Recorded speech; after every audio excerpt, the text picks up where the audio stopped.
Arabian nights की कहानियाँ episode 4। दुष्ट पत्नी बनी हिरनी। कहानी का नाम सुनकर राक्षस खुश हो गया और उसका गुस्सा तथा चेहरे का तनाव कम हो गया। उसे कहानियां सुनने का बेहद शौक था। वो जमीन पर पालथी मारकर बैठ गया और बोला, ठीक है, बारी बारी से तुम लोग मुझे एक एक कहानी सुनाओ। तब पहले यात्री ने अपनी कहानी सुनानी आरंभ की। हे दैत्यराज, जिस हिरनी को आप मेरे साथ देख रहे हैं, ये वास्तव में मेरी पत्नी है। जब ये 12 वर्ष की थी तभी इसके साथ मेरा निकाह हुआ था। ये मेरे प्रत्येक आदेश का मन से पालन करती थी। मैं भी इसे बेहद प्यार करता था। मगर काफी लंबे इंतजार के बाद भी जब इससे मुझे कोई संतान नहीं मिली तो मैं चिंतित हो उठा कि मेरा वंश कैसे चलेगा। आखिर काफी सोच विचार के बाद मैं एक दासी खरीद लाया। कुछ समय बाद ही उस दासी से एक बेटा पैदा हुआ तो मेरी खुशी का ठिकाना नहीं रहा।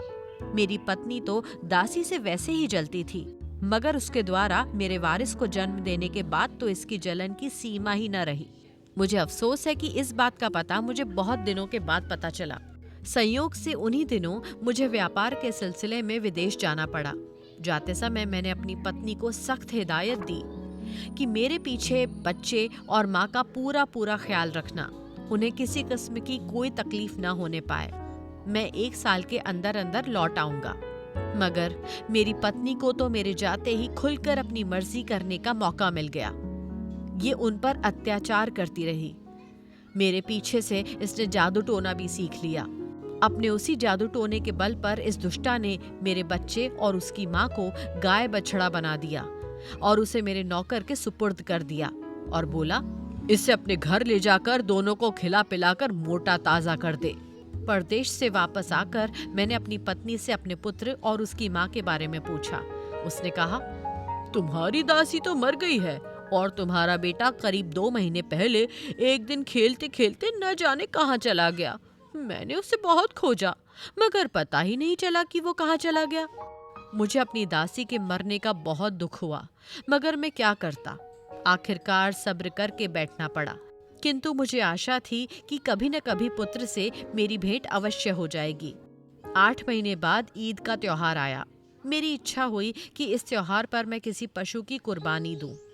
मैंने अपने ग्वाले को बुलाकर कहा कि कुर्बानी के लिए एक मोटी ताजी गाय ले आ। संयोग से वो मेरी दासी को ही ले आया, जो जादू के जोर से गाय बन गई थी। मैंने उसे कुर्बान करने के लिए उसके पैरों को बांधा तो वो बड़े करुण स्वर में डकराने लगी और उसकी आंखों में आंसू की धारा बहने लगी। उसका ये हाल देखकर मुझे उस पर दया आ गई और मुझसे उसके गले पर छुरी ना चल सकी।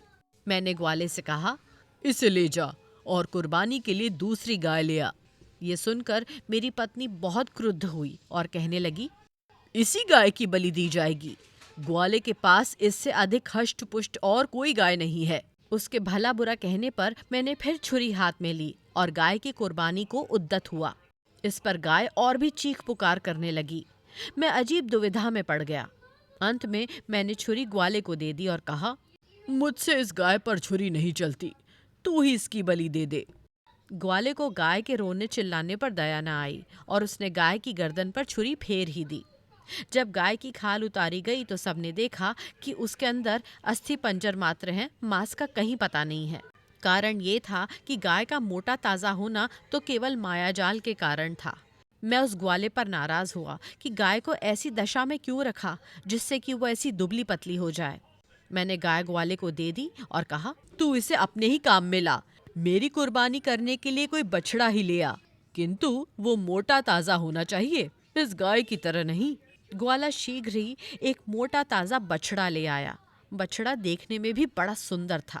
यद्यपि उस बछड़े के बारे में मुझे मालूम न था कि ये मेरा ही पुत्र है, तथापि उसे देखकर मेरे हृदय में प्रेम उमड़ने लगा और वो बछड़ा भी मुझे देखते ही रस्सी तोड़ाकर मेरे कदमों में गिर पड़ा।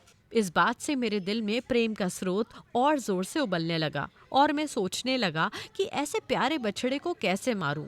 इन भावनाओं ने मुझे अत्यंत विह्वल कर दिया। उस बछड़े की आंखों से आंसू बहने लगे। इससे उसके प्रति मेरा प्यार और उमड़ा और मैंने ग्वाले से कहा, इस बछड़े को वापस ले जा और इसकी जगह कोई दूसरा बछड़ा ले आ। इस पर मेरी पत्नी ने कहा, तुम इतने मोटे ताजे बछड़े की कुर्बानी क्यों नहीं देते? मैंने कहा, ये बछड़ा बहुत प्यारा है, मेरा मन नहीं मान रहा कि इसका वध करूं। तुम इसके लिए जोर मत दो। लेकिन उस निष्ठुर दुष्टा ने तकरार जारी रखी और विद्वेषवश उसके वध पर जोर देती रही। मैं उसकी बहस से तंग आकर छुरी लेकर पुत्र की गर्दन काटने चला। उसने फिर मेरी ओर देखकर आंसू बहाए। मेरे हृदय में ऐसी दया और प्रीति उमड़ी कि छुरी हाथ से गिर गई। फिर मैंने पत्नी से कहा, मेरे पास एक और बछड़ा है, मैं उसे कुर्बान कर दूंगा। वो दुष्टमना फिर भी उसी बछड़े को मारने पर जोर देती रही, किंतु इस बार मैंने उसके बकने झकने की परवाह नहीं की और बछड़े को वापस कर दिया। हाँ, पत्नी के हृदय को सांत्वना देने के लिए मैंने कह दिया कि बकरीद के दिन इसी बछड़े की बलि दूंगा। ग्वाला बछड़े को अपने घर ले गया, लेकिन दूसरे दिन तड़के ही मुझसे एकांत में कहा, मैं आपसे कुछ कहना चाहता हूँ और मुझे आशा है कि आप मेरी बात सुनकर प्रसन्न होंगे। उसने कहा, मेरी बेटी जादू टोने में प्रवीण है। कल जब मैं उस बछड़े को वापस लेकर गया तो वो उसे देखकर हंसी भी और रोई भी। मैंने उस विचित्र बात का कारण पूछा तो बोली, जिस बछड़े को तुम जिंदा लौटा कर लाए हो वो हमारे मालिक का बेटा है, इसीलिए मैं इसे जीता जागता देखकर प्रसन्न हुई। रोई इसलिए कि इससे पहले इसकी माँ की कुर्बानी दे दी गई थी। हमारे मालिक की पत्नी ने सौतिया डाह के कारण इन माता पुत्र को जादू के जोर से गाय और बछड़ा बना दिया था। मैंने अपनी बेटी के मुंह से जैसे ही सुना वैसे आपको बता दिया। हे दैत्यराज, ये वृतांत सुनकर मैं दंग रह गया। मेरी आंखें फट पड़ीं और हलाल होती उस बछड़े की माँ अर्थात मेरी दासी की कुर्बानी के वक्त की छटपटाहट मेरी आंखों के सामने थिरकने लगी। मैं कुछ देर मर्माहत होकर चुप रहा। फिर ग्वाले के साथ उसके घर गया ताकि इस वृतांत को उसकी बेटी के मुंह से सुनूं। सबसे पहले मैं उसकी पशुशाला में गया ताकि बछड़ा बने पुत्र को देखूं, मैं उस पर हाथ फेरूं। इससे पहले ही वो मेरे पास आकर इतना लाड़ करने लगा कि मुझे विश्वास हो गया कि वही मेरा पुत्र है। फिर मैंने लड़की के पास जाकर ग्वाले के मुंह से सुना हुआ हाल दोबारा सुना और बड़े ही विनीत भाव से लड़की से पूछा, क्या तुम इस बछड़े को फिर से मनुष्य का रूप दे सकती हो? उसने कहा, क्यों नहीं मेरे मालिक, यदि आपका हुक्म होगा तो मैं अवश्य ऐसा ही करूंगी।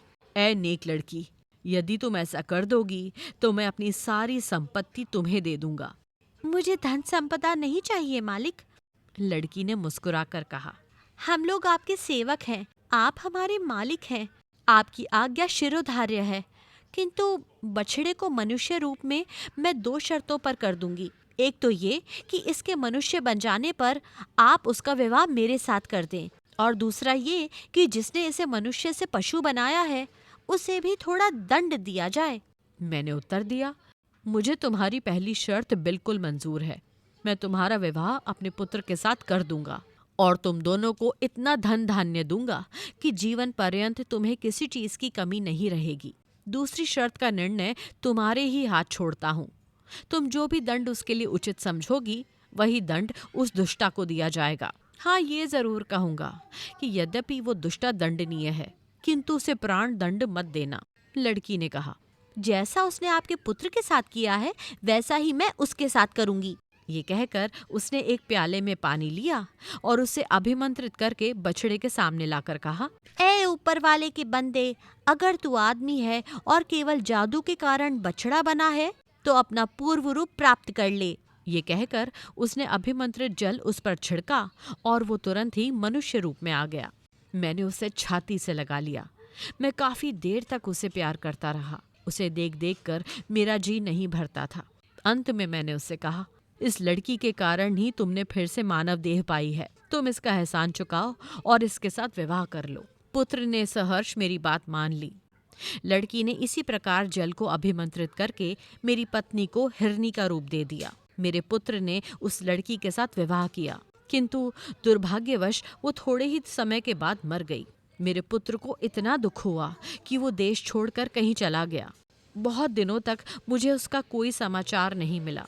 अंततः मैं उसे ढूंढने निकला। मुझे किसी पर इतना भरोसा नहीं था कि अपनी हिरनी बनी हुई पत्नी को उसके पास छोड़ता।